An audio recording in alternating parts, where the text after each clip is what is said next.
승리를 담을 그릇 만들기. 디모데후서 2장 3절에서 7절 말씀입니다.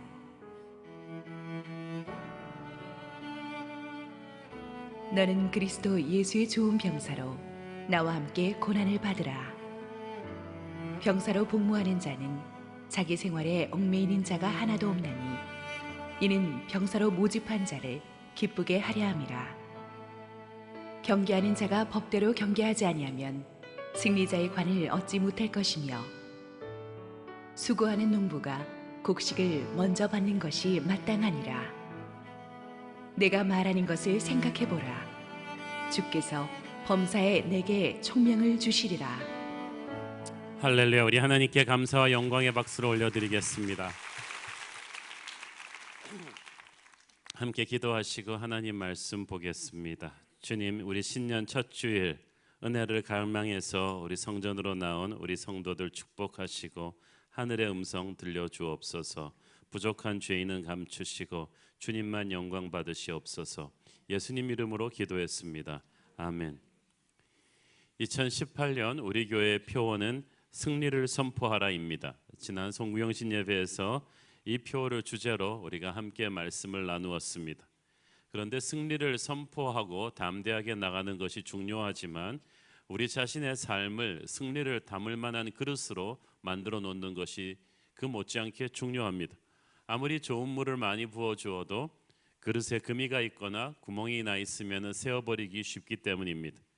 목회 대선배 바울이 자신의 후계자가 될 디모데에게 당부한 오늘의 말씀에서 세 가지 직업을 가지고 바울이 승리를 담는 그릇을 말하고 있죠. 하나는 고난을 견디는 병사, 또 하나는 하나님의 법대로 경기하는 운동선수, 또 하나는 수고하는 농부. 여기서 우리는 승리를 담을 그릇 만들기의 비밀 5가지를 추출할 수가 있습니다. 첫째는 고난을 받으라는 것입니다.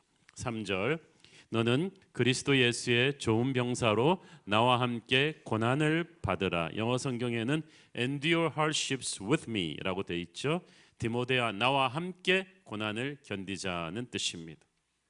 여기서 바울이 말하는 고난은 추상적인 고난이 아니라 실제적으로 매맞고 투옥되고 박해받고 하는 이런 것들을 가리키는 것입니다. 사실 우리는 높은 자리로 올라가면 디모데가 보기에 이제 바울 나이쯤 되면 이제 안정도 찾고 고생 끝 행복 시작이라고 생각하기 쉬운데 바울은 아니라는 거예요. 내가 지금 이 정도 고난을 받고 있으니 함께 고난을 받자 하고 초대하는 것입니다. 우리는 그리스도 예수의 좋은 병사이기 때문에 그렇다고 했습니다. 좋은 병사란 뛰어난 병사인데 뛰어난 병사는 극심한 고난을 견뎌낼 수 있는 사람입니다. 군대의 모든 훈련은 격심한 고난을 전제로 해주는 것입니다. 그래서 특수부대 정예병일수록 훈련이 아주 강합니다. 그 혹독한 훈련을 견뎌낼 수 있는 사람이 많지 않고 일단 견뎌내면 그는 명예로운 배지를 받게 됩니다. 교회를 가르쳐 주님의 군대라고 한 것은 어둠의 세력과 맞서 싸울 수 있기 위해서 그만한 고난을 감당할 준비를 해야 된다는 뜻입니다.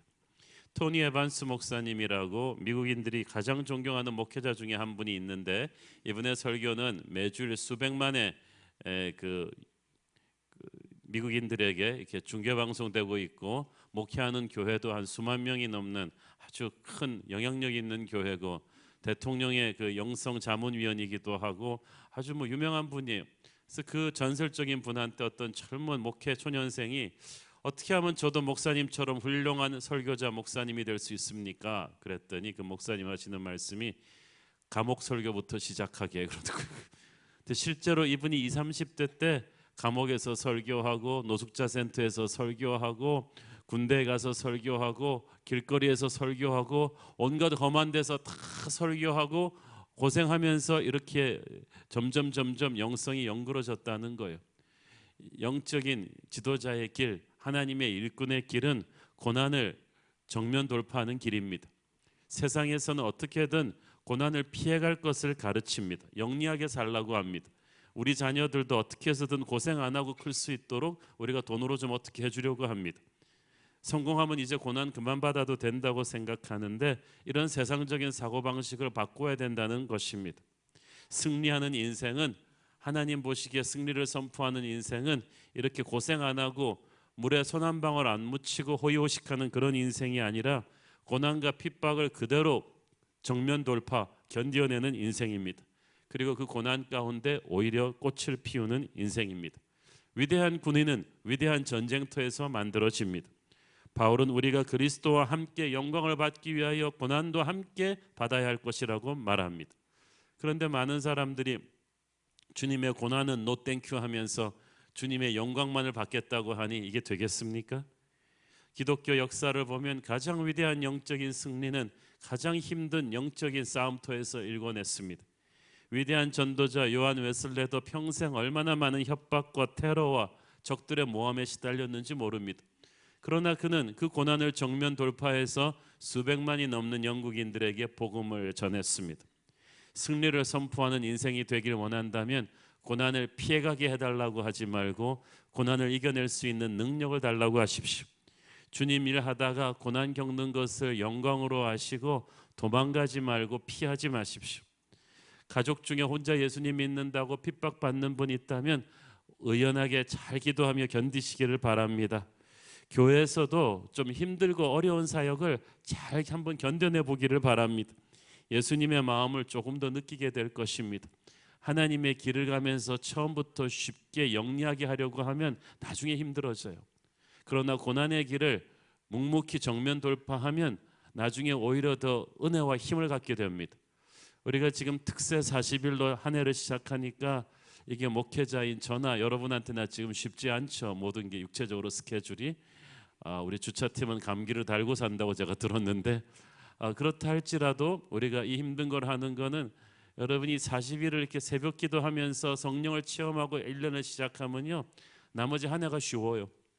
그냥 힘들고 어려운 일을 하나님이 쫙 뚫고 갈 수 있는 영적인 힘을 주세요. 그러나 쉽게 하려고 그러면 나중에 어려워져요. 목회하다가 힘들고 어려울 때마다 주님 당하신 고난에 비하면 아직 나는 고난의 고짜도 받지 않았다는 것을 생각합니다. 고난에 화내거나 놀라지 말고 오히려 고난을 영광으로 알고 받는 태도로 살면 마귀가 우리를 건드리지 못할 것입니다. 의연하게 고난과 정면 승부하는 여러분 되기를 바랍니다. 둘째, 인생을 심플하고 집중력 있게 정리하십시오. 4절, 병사로 복무하는 자는 자기 생활에 얽매이는 자가 하나도 없나니 이는 병사로 모집한 자를 기쁘게 하려 함이라. 여기서 자기 생활은 생업과 사적인 모든 일을 다 포함하는 것입니다. 그 당시 그리스와 로마의 군대들은 거의 다 시민병이었어요. 전문 용병이 아닙니다. 그 말은 평소에 자기 직장도 있고 가정도 있다는 얘기입니다. 그러나 전시 상황이 되면 나라의 부름을 받고 출정하는 거예요. 일단 전쟁터에 나가면 두고 온 가정과 이 직장 일을 접어두고 이 전쟁에 집중합니다. 그래서 자기를 모집한 조국을 기쁘게 하기를 원합니다. 우리도 주님의 군대입니다. 우리를 모집한 주님을 기쁘시게 하기 위해서 우리는 주님이 편하게 쓰실 수 있도록 우리 인생을 좀 재정비할 필요가 있습니다. 여러분이 다 직장 그만두고 신학교 가라는 얘기는 아닙니다만은 주님께서 여러분의 시간과 돈과 재능을 주님의 뜻대로 주도하실 수 있도록 좀 마음껏 주님 일 위해 사용하실 수 있도록 여러분이 인생을 가볍고 심플하게 만들어 놔야 된다는 거예요. 오늘날 우리들의 삶은 주님 쓰시기에, 주님 들어오시기에 너무 복잡해요. 너무 빡빡해요. 그리고 우리가 그게 잘 사는 거라고 생각해요. 원튼 원하지 않든 우리의 삶이 얼마나 빠르게 돌아갑니까? 참석해야 될 회의들 너무 많고 처리해야 될 일도 산적해 있습니다. 내가 시급히 응답해 줘야 될 SNS 문자가 있고 이메일이 있고 전화들이 있습니다. 얼굴을 내밀어야 될 자리들이 있고 관리해야 될 사람들이 있어요. 이렇게 정신없이 뛰다 보면은 나중에 진이 빠져버립니다. 그런데 우리는 눈앞에 닥치는 모든 일이 중요한 일이라고 생각했지만 꼭 그렇지는 않았어요. 우리는 너무 많은 사람들을 기쁘게 하려다가 탈진한 것 아니겠습니까? 이렇게 바쁘다 보니까 이런 농담도 있어요. 하나님도 현대 크리스찬과 만나려면 스케줄 잡으셔야 된다고. 하나님이 들어올 틈이 없어요. 그 가시나무 노래 가사처럼 내 속엔 내가 너무나 많아 당신이 거할 곳이 없다고 그랬어요. 우리는 하나님께 쓰임받는 인생을 살겠다고 하면서 하나님이 개입할 공간이 없을 정도로 인생이 복잡해요. 마귀가 우리를 유혹할 때 대부분 악한 것과 선한 것 중에서 양자택일 하라 그러지 않습니다. 그 정도는 애지간한 크리스찬은 다 이길 수 있다고 마귀는 알고 있어요. 그럼 마귀가 즐겨 쓰는 방법은 뭐냐? 괜찮은 것들을 가지고 우리 주의를 분산시켜서 최고의 것에 집중하는 걸 막는 거죠. 최고의 것은 하나님의 음성을 듣고 하나님이 주신 사명에 쓰임받는 것인데, 그걸 할 겨를이 없도록 괜찮은 것들을 우리 옆에 많이 풀어서 우리의 시간과 돈과 재능을 앗아가는 거예요. 크리스찬인 우리도 세상에 몸담고 있는 이상 세상으로부터 완전히 자유로울 수는 없겠죠. 그렇다고 할지라도 세상에 정신없는 이 소비 문화와 엔터테인먼트 문화에 우리도 함께 동승해서 막 흘러갈 필요는 없습니다. 게임할 거 다 하고 TV 드라마 볼 거 다 보고 남들과 함께 잡담할 거 다 하고 나서 어떻게 우리가 영적으로 승리할 수 있습니까? 가장 소중한 것을 위해서 괜찮은 것들이라 해도 좀 깔끔하게 정리하는 결단이 필요할 것입니다. 성경은 우상 숭배에 대해서 강력히 경고하는데, 솔직히 우리가 우상인 것도 모르고 있는 것들이, 익숙해져 있는 것들이 우리 인생에 많습니다. 우상은 다름 아니라 지금 여러분의 시간과 돈을 먹고 있는 어떤 괜찮은 것들입니다. 성경은 네 보물이 있는 곳에 네 마음이 있다고 했어요. 그래서 최근 여러분이 그 크레딧 카드 사용 내용서 한 6개월만 한번 쫙 뽑아 보십시오. 그리고 그것을 한번 영적으로 한번 쫙 분석을 해보세요. 여러분의 우상이 무엇인지 알게 될 것입니다. 여러분, 재정을 정리하셔야 됩니다. 정말 필요한 것이 아니면 유행 따라서 함부로 사지 마십시오. 새로운 교회 와서 술을 끊은 어떤 분이 말하기를 술을 안 먹으니까 돈 쓸 데가 없대요. 그래서 주께 드리고 이웃에게 쓸 돈이 있다는 거예요. 여러분, 작은 액수라도 저축하는 습관을 기르고 또 연약한 자들을 돕고 11조 드리는 이 훈련을 생활화하십시오. 심플하고 소탈한 의식주 생활을 하세요. 크레딧 카드도 한두 장으로 줄이세요. 그렇게 이 카드로 다른 카드 막 돌려받으면서 무리하게 유행 따라가기 위해서, 남들에게 뒤처지지 않기 위해서 자꾸 명품 사려고 하지 마세요. 옷걸이가 명품이래야지 뭐 이렇게 옷이 이렇게 명품이란다고 그렇게 되는 게 아니. 제가 말하는 옷걸이는 외모가 아닙니다. 인생이 명품이라야 되고 인격이 명품이라야죠. 자기 소득 내에서 생활하시고 여력이 있어도 자기가 누릴 수 있는 수준보다 조금 덜 누리고 살겠다고 결심하십시오. 물건도요, 너무 많이 쌓아두지 말고 정리를 좀 하세요. 어떤 집은 가보면 그냥 확 창고 같아요. 버리지를 못해요. 여러분, 소유하는 것들을 좀 정리하고 가십시오. 정리하라는 말은 중고시장에 팔라는 게 아니고 좀 나누어 주세요. 노숙자 센터에도 나누어 주시고 옆에 사람들한테도 잘 나누어 주고. 여러분, 우리 부목사님들한테 물어보세요. 저 잘 나눠요? 물건들을 계속 나눠 쓰고 흘러보내고 이렇게 훈련을 하십시오. 어떤 분들은 너무 인색하세요. 재벌들만 약자 구제하는 거 아닙니다. 여러분 형편껏 옆에 있는 사람을 돕는 훈련을 하십시오. 선교사님들을 돕는 훈련을 하세요. 그렇게 해가지고요, 이 소비 생활도 좀 깨끗하게 정리를 하시고 시간 관리도 좀 정리를 하십시오. 많은 사람들이 직장 때문에 바빠서 다른 아무것도 신경 쓸 여력이 없다고 합니다. 그런가요? 제가 보니까 출퇴근 시간에 제가 한번 지하철을 타 보니까 젊은 직장인들 대부분이 스마트폰으로 게임하고 있어요. 보니까 왔다 갔다 30분 하면 1시간은 되는데, 그거를 스마트폰으로 게임하면서 네이버 검색하면서 다 보낼 그 시간에 여러분 귀에 이어폰 꽂고 듣는 성경 들으십시오. 설교 들으세요. 그러면요, 하루에 1시간은 여러분이 지하철 안에서 운전하면서 출근 버스 타면서 하나님이 여러분 안에 들어올 수 있는 시간이 드리는 거예요. 굉장히 많은 걸 할 수가 있습니다.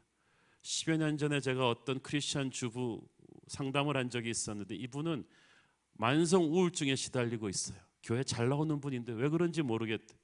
그런데 상담하면서 알게 돼서 이분이 하루에 10시간이 넘게 드라마를 봐요.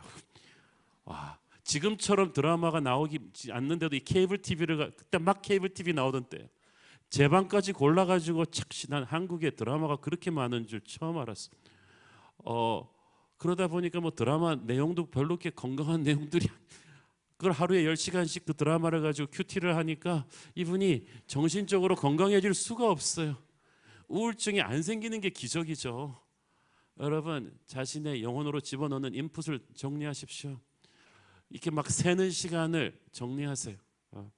여러분의 시간과 정신을 갉아먹는 요소들을 정리하십시오. 인간관계도 마찬가지입니다. 페북 친구 수백 명 그거 아무 소용 없어요. 확 줄여버리세요. 그리고 카톡 친구 수백 명 그것도 정리를 하세요. 인간관계를 넓게 하지 말고 깊이 있게 하려고 노력하십시오. 너무 많은 사람들의 일에 간섭하거나 알려하지 말고 너무 많은 모임에 쫓아다니지 마세요. 여러분이 그렇게 온 동네 일에 간섭 안 해도 지구는 돌아갑니다. 하루에 너무 많은 사람과 만나지 말고 대신 만나는 사람에게 집중하십시오. 가족들과 대화할 때도 집중을 하셔야 돼요. 모든 사람을 만족시키려 하다가 아무도 만족시키지 못할 수가 있습니다. 이 사람 저 사람 적당히 막 사귀고 다니지 말고 인간관계를 깊이 있고 안정되게 하십시오.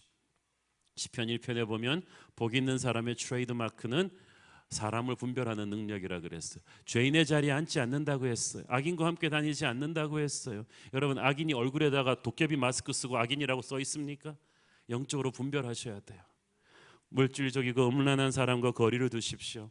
감정 기복이 너무 심하고 남의 말 함부로 하고 기회주의적이고 진실하지 못한 사람들과는 아무리 세상적으로 화려해 보여도 거리를 두십시오. 대신 영적으로 성숙하고 지혜가 있고 긍정적인 하나님의 사람들과 많이 교제하세요. 그러면 여러분 인생이 달라질 거예요. 인간관계를 심플하게 만들어 놔야 하나님이 충만하게 여러분에게 은혜를 줄 수 있는 여유가 생겨요. 특세 40일을 하면서 이미 복잡한 인간관계, 취미생활, 게임, TV 이런 거 좀 정리하신 분들 많으시죠? 그냥 계속 그렇게 정리하고 사세요. 인생이 아주 깔끔해질 것입니다. 세 번째, 하나님의 법대로 경계하십시오. 5절 읽습니다. 경계하는 자가 법대로 경계하지 아니하면 승리자의 관을 뻗지 못할 것이며. 여기서 바울이 말하는 경계하는 자는 동네 조기 축구의 선수가 아닙니다. 각 나라를 대표하는 고대 올림픽 선수를 말하는 거예요. 뛰어난 자들이에요. 하나님은 하나님의 일꾼들이 뛰어난 사람 되기를 원하십니다. 여러분은 뛰어난 사람이 되기를 바랍니다. 그런데 여기서 뛰어난 사람이 누구냐 하면 법대로 경계해야 승리자의 관을 얻을 거라고 하셨습니다. 고대 그리스의 올림픽 선수들은요, 일단 뽑힐 때 자기 나라를 대표할 수 있는 공인된 모범 시민이어야만 했어요. 범죄나 다른 부끄러운 기록이 없는 평판이 좋은 이 시민들 중에서 뽑혀 나왔고, 이 사람들이 10개월 동안 까다로운 합숙 훈련을 합니다. 까다로운 합숙 훈련을 하면서 음식도 조절해야 됐고 아주 정직한 땀을 제대로 된 훈련법을 통해서 익히게 돼 있어요. 이 훈련 과정에서 막 참가하지 않거나 규칙을 따르지 않으면 실격자가 됩니다. 버림받은 자가 돼서 올림픽에 못 참가합니다. 올림픽 경기하는 중에도 이 법대로 경기하지 않은 자는 면류관을 잃어버릴 수 있었어요. 그래서 올림픽 정신은 단순히 금메달을 따는 것이 아니라 페어 스포츠맨십으로 정당한 방법으로 금메달을 따고 월계관을 따는 거였어요. 그러므로 바울은 지금 이 정신에 입각해서 하나님의 일을 하는 사람들도 하나님의 면류관을 하나님의 방법대로 따라고 합니다. 그러니까 뭐로 가도 서울만 가면 된다는 우리나라 속담은 틀린 거예요. 우리는 뭐로 가면 안 되고 하나님의 길로 가야 돼요. 장사하는 사람들도 지켜야 될 상도가 있어요. 가격 덤핑하거나 불량품 팔면 안 됩니다. 군대가 전쟁할 때도 지켜야 될 법이 있어요. 민간인 살상하거나 생화학 무기 쓰면 안 되죠. 하나님이 주시는 이 승리를 누리려면 우리 인생의 모든 영역에서 하나님의 법대로 경계해야 된다고 말씀하십니다. 그래서 쉽지 않습니다. 우리 하나님의 사람들은 사업을 할 때도요, 세상 사람들처럼 편법을 쓸 수 없어요. 어렵고 손해보는 것 같아도 정직하게 사업해야 돼요. 결혼할 때도요, 우리 하나님의 사람들은 세상 사람들처럼 조건 보고 이렇게 욕심을 가지고 짝을 맞출 수가 없어요. 우리는 기도하면서 하나님의 사람을 분별해서 결혼해야만 돼요. 자녀 교육을 할 때도 우리는 세상 학부모들처럼 특급 과외 인류 학원이 어디냐, 조기 유학을 어디다 보내야 되냐, 이렇게 막 세상에서 쫓아가는 교육열에 따라서 막 우리 자녀를 밀어붙이면 안 돼요. 우리는 하나의 하나이가 우리 주님이 창조하신 보배로운 존재임을 믿습니다. 각 아이마다 하나님이 주신 재능과 열정과 하나님의 길이 있음을 믿고 그걸 기도하며 분별하며 이 아이를 이끌어야지, 세상 사람들 하는 대로 그냥 불안감에 차가지고 여기저기 쫓아다니면 안 되는 거예요. 교회도 하나님의 법대로 움직여야만 됩니다. 교회 일을 한다고 여러분이 다 하나님의 일을 하는 거 아니에요. 교회 일을 하나님의 방법대로 해야 돼요. 목회자들을 만나보면 모든 목회자들의 꿈에도 소원은 교회 부흥이에요. 교회 성장이에요. 그러나 이 교회 성장은 정상적인 하나님의 방법대로 해야지 조급한 마음에 편법을 쓰면 안 돼요. 수단과 방법을 안 가리고 교회를 부흥시키겠다, 이건 안 되는 거예요. 교회는 기도와 말씀으로 기본 공사를 해야 돼요. 초기부터 힘들더라도 목회자와 초기 리더들이 겪어야 될 고난과 흘려야 될 눈물을 다 흘려야 돼요. 그래서 기도와 말씀으로 탄탄하게 기본기를 쌓아서 올려가야지 교회가 건강한 교회가 되는 거예요. 여러분, 등치가 크다고 그 아이가 건강합니까? 요즘 한국 아이들이 체격은 커졌는데 체력은 저질이 됐어요. 그거는 비정상적인 거죠. 교회는 사이즈가 커지는 것 이상으로 중요한 게 건강해지는 거예요. 교회가 건강해지려면 하나님의 방법대로 키워야 돼요. 그래야 교회는 강해집니다. 저는 그래서 그런 하나님의 방법대로 성장하는 교회를 만들기 위해서 교회는 기도해야 된다고 믿습니다. 기도를 해야 하나님의 뜻을 분별할 수가 있죠. 교회가 작을 때도 기도해야 되지만 교회가 커지면 더 기도해야 돼요. 사람을 뽑고 세울 때, 어떤 사역을 계획하고 실천하고 변화시키고 스톱시킬 때 다 기도하면서 결정해야죠. 지금 약속의 땅 TF팀이 움직이고 있는데 특히 교회 건축은 기도하면서 해야 됩니다. 세상적인 방법으로 건축하면 어느 교회든 시험 들게 돼 있어요. 저는 그래서 항상 교회 건축에 대해서 조바심을 갖지 않으려고 노력을 합니다. 기도하면서 제 마음을 다독이면서 우리가 축제처럼 기쁘게 하나님의 길로 간다, 하나님의 일을 한다고 다가 아니라 하나님의 방법대로 해야만 합니다. 하나님의 방법대로 경계하라는 이 말은 거룩으로의 부르심이에요. 하나님은 못생긴 그릇도 쓸 수 있고요, 작은 그릇도 쓸 수 있지만 더러운 그릇은 쓸 수가 없어요. 그래서 승리를 담고자 한다면 그릇이 깨끗해야 돼요. 능력 이상으로 중요한 것이 거룩이고요, 속도보다 중요한 것이 방향입니다.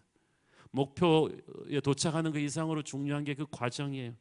만약 여러분의 인생에 잘못된 방법으로, 하나님의 법이 아닌 세상적인 방법으로 뭔가 이루려 하고 있다면 그 목표가 아무리 좋다 할지라도 당장 중단하십시오.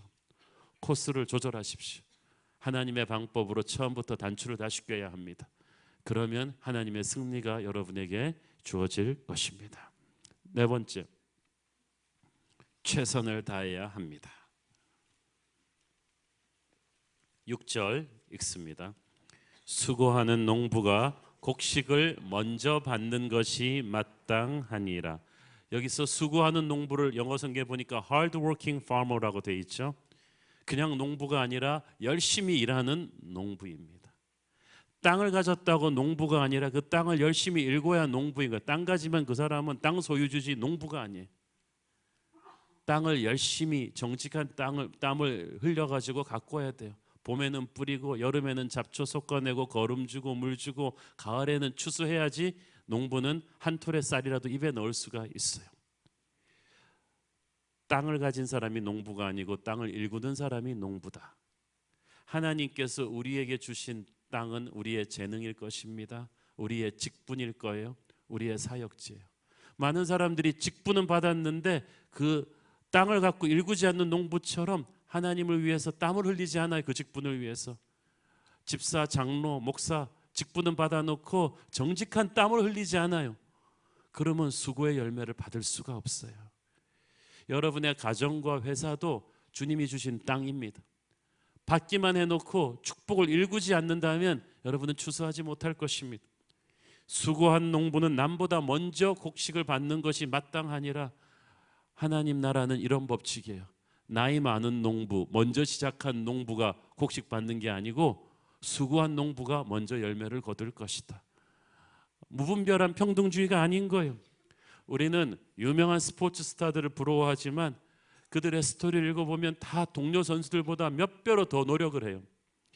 제가 축구 관계자분한테 얘기를 들었는데 2002년 월드컵 때 히딩크 감독이 아주 특수한 체력 훈련으로 우리 대표팀의 체력을 확 끌어올렸는데 처음 체력 테스트 했을 때 가장 좋은 체력을 가진 사람들 중에 하나가 박지성이었대요. 그런데 박지성과 비슷한 체력을 가진 사람들이 몇 명 있었대요.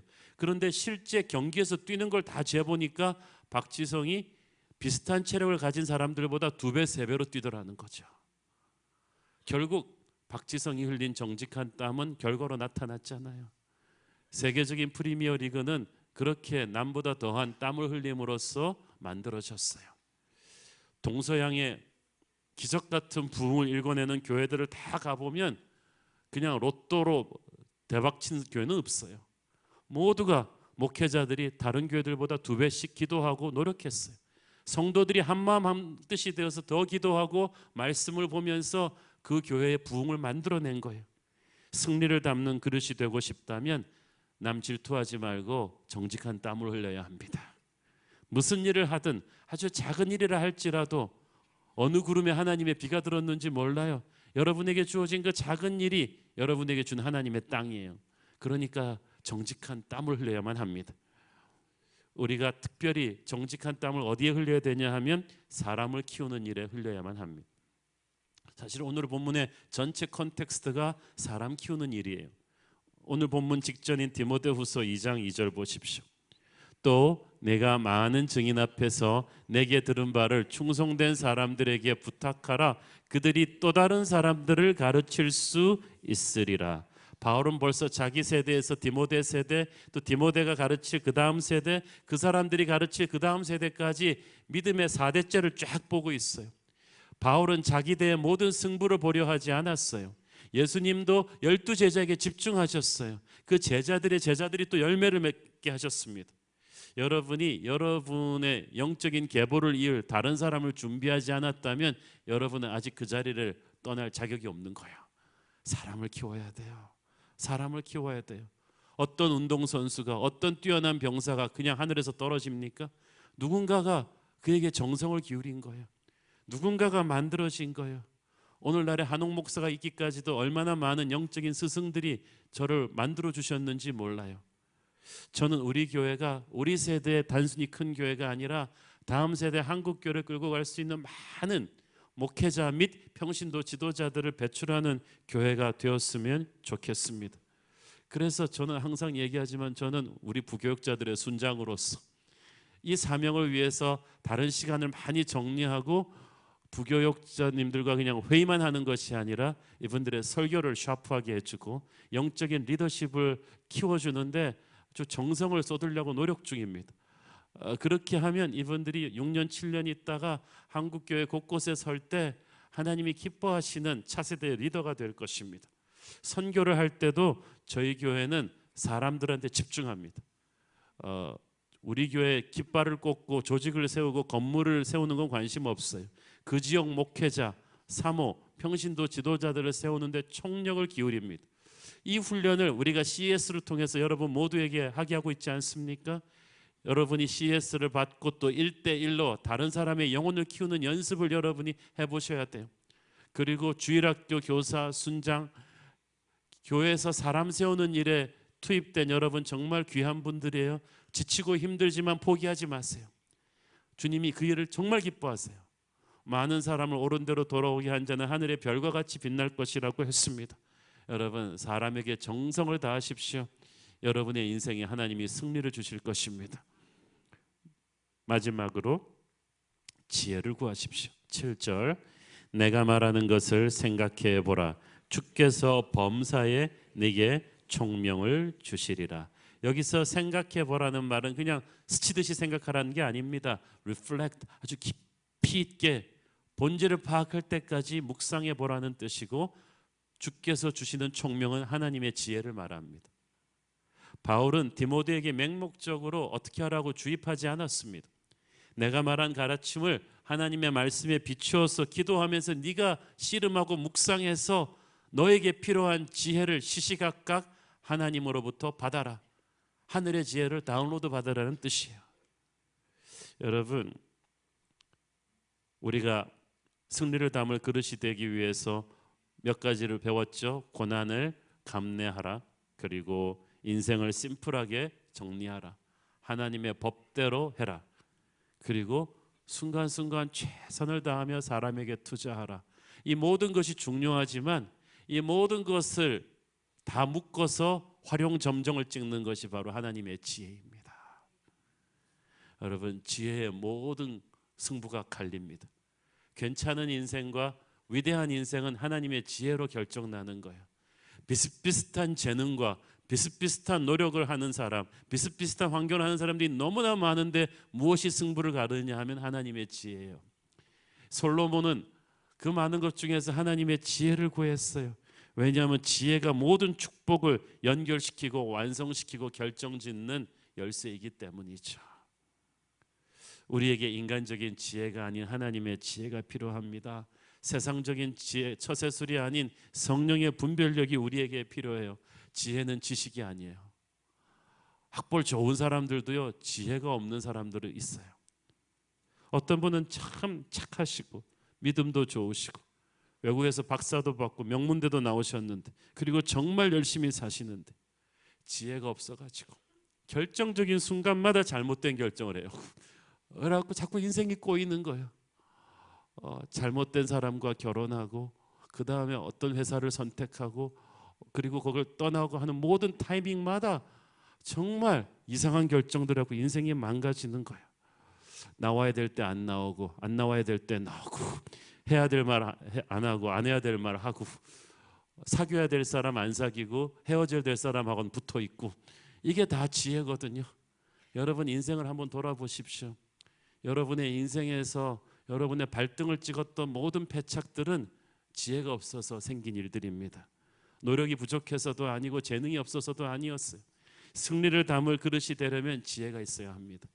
하나님이 주시는 지혜의 시작은 일단 하나님의 눈으로 자기 자신을 잘 보는 거예요. 자기 자신의 장점과 단점을 하나님의 눈으로 봐야 돼요. 내게 주신 재능과 열정과 하나님이 나를 이 시기에 어디로 가게 하시는지를 잘 봐야 돼요. 세상 사람들의 말을 듣고 여러분 함부로 자기 평가하지 마세요. 많은 경우 세상 사람들의 말은 우리를 기죽여요. 넌 아무것도 못해. 그 대학 나와갖고 뭘 할 거야. 이렇게 평가제로 해버릴 수도 있고요. 또 무책임하게 추켜 세울 수도 있어요. 노래방 가서 노래하는 거 듣고 야, 너 가수해라. 그래갖고 진짜 가수하다가 그냥 망한 사람도 있잖아요. 밥 먹어보니까 야, 이 찌개 정말 맛있다. 식당이나 하세요. 그 말 듣고 식당 해갖고 망한 식당업주들이 얼마나 많습니까, 한국에. 여러분, 남의 말을 듣고 자기를 평가하지 마세요.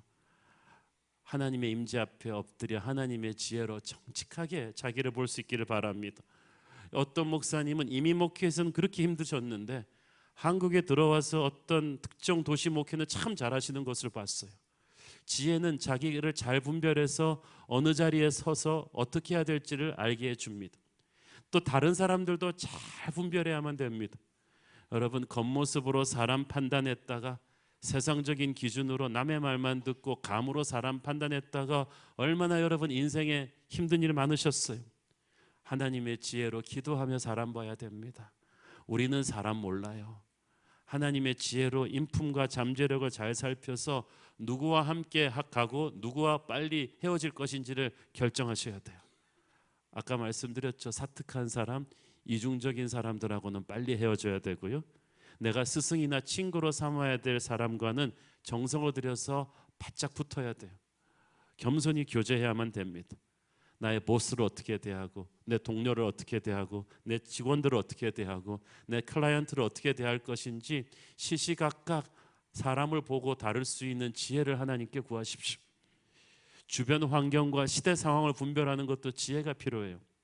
뉴스에 나오는 대로 다 반응하면 안 되고요. 비트코인 광풍인가 보다, 비트코인 해야 되나 보다, 이렇게 하다가 인생이 비틀어질 수가 있어요. 주위 사람들 말 듣고 혹은 유행 따라서 이리 흔들리고 저리 흔들리는 갈대 같은 인생을 살지 마시고 기도해서 하나님의 눈으로 이 역사를 분별하고 상황을 분별하십시오. 하나님의 지혜가 생겨서 자기를 분별하고 사람을 분별하고 시대 상황을 분별하게 되면 자기의 인생 방향을 지혜롭게 결정할 수가 있어요. 이 나무도 결에 따라서 밀어야 되듯이 우리 인생도 하나님이 보내주시는 결에 따라서 그 리듬을 잘 타야 돼요. 계속 같은 곳에 서서 도전해야 될 때가 있고 새로운 곳으로 도전지를 옮겨야 될 때가 있어요. 일을 확장해야 될 때가 있고 서서히 접어야 될 때가 있습니다. 숨어야 될 때가 있고 나서야 될 때가 있죠. 말의 지혜도 필요하죠. 언제 말해야 되고 또 경청의 지혜도 필요하고 사람마다 케이스 바이 케이스로 너무나 달라요. 그렇기 때문에 다른 사람의 정답을 가지고 내 인생에 맞출 수 없어요. 그래서 지혜가 필요합니다. 지혜가 필요합니다. 지혜를 얻기 위해서 우리는 시간과 정성을 투자해서 하나님께 나를 오픈해야만 됩니다. 여러분, 검색하는 시간을 줄이고 사색하는 시간을 늘려야 돼요. 말씀을 묵상하고 기도하는 시간을 늘려야 돼요. 왜냐하면 지혜는 하늘로부터 오거든요. 야고보서 1장 5절 시작. 너희 중에 누구든지 지혜가 부족하거든 모든 사람에게 후히 주시고 꾸짖지 아니하시는 하나님께 구하라. 그리하면 주시리라. 여러분 중에 지혜 안 부족한 사람 손 들어보세요. 번쩍. 우리 중에 지혜 부족하지 않은 사람 아무도 없어요. 특히 가정의 책임자, 가장들, 회사의 책임자, 교회 목회자들, 책임 있는 자리에 있는 모든 분들은 간절히 기도하셔야 됩니다. 그 누구도 우리 도와주지 않습니다. 하나님의 지혜가 필요합니다. 마귀는 우리를 어지럽히려 하지만 하늘의 지혜는 어떻게 옵니까? 필사적으로 말씀을 묵상하는 시간, 기도하는 시간을 우리가 날마다 만들어야 돼요. 그리고 경건한 영적인 서적들을 많이 읽고 영적으로 성숙한 사람들과 교제하셔야 돼요. 그러기에도 바빠요, 시간이. 그래서 필사적으로 여러분이 도시 속의 수도원 같은 시간적인 공간, 거리적인 공간을 만드십시오. 그래서 거기서 홀로 하나님 앞에 엎드려 묵상하며 기도하는 시간을 많이 가지기를 바랍니다. 그래야 하늘의 지혜가 다운로드 돼요. 사랑하는 여러분, 여러분에게 하늘의 지혜가 필요하지 않습니까? 여러분이 이때까지 인생을 한번 돌아보세요. 하늘의 지혜를 받지 않고 나 잘났다고 막 하다가 내가 엘리트라고 내가 배울 만큼 배웠다가 결정했다가 부서져 버린 우리들의 결혼, 우리들의 자녀 결혼, 자녀 교육 문제, 우리들의 사업, 우리들의 신앙생활 전부 다 나의 경박함, 기도하지 않고 하늘의 지혜 받지 않고 사람들 말 듣고 결정했기 때문이었어요. 감으로 결정한 거예요. 느낌으로 하고 세상 사람들 유행 따라서 하고 그러다가 낭패를 보았습니다. 우리에게 하늘의 지혜가 필요합니다. 겸손하게 기도하는 사람만이 하늘의 지혜를 받을 줄로 믿습니다. 올 한 해 정말 나의 이때까지 경박함, 교만으로 결정했던 모든 것들을 백지화시키고 겸손히 기도하며 하나님께서 내 인생의 결정을 채워 넣으시게 하는, 하나님에게 내 인생의 조종관을 드리는 그런 겸손으로 하늘의 지혜를 받기를 축원합니다. 전혀 차원이 다른 축복을 여러분이 경험하게 될 것을 저는 보장합니다. 기도하겠습니다. 사랑하는 아버지, 은혜를 감사합니다. 우리가 승리를 선포하고 나가면서 승리를 담을 그릇으로 스스로를 준비하기를 원합니다. 정말 하나님, 부족한 우리를 도와주시옵소서. 예수님의 이름으로 기도했습니다. 아멘.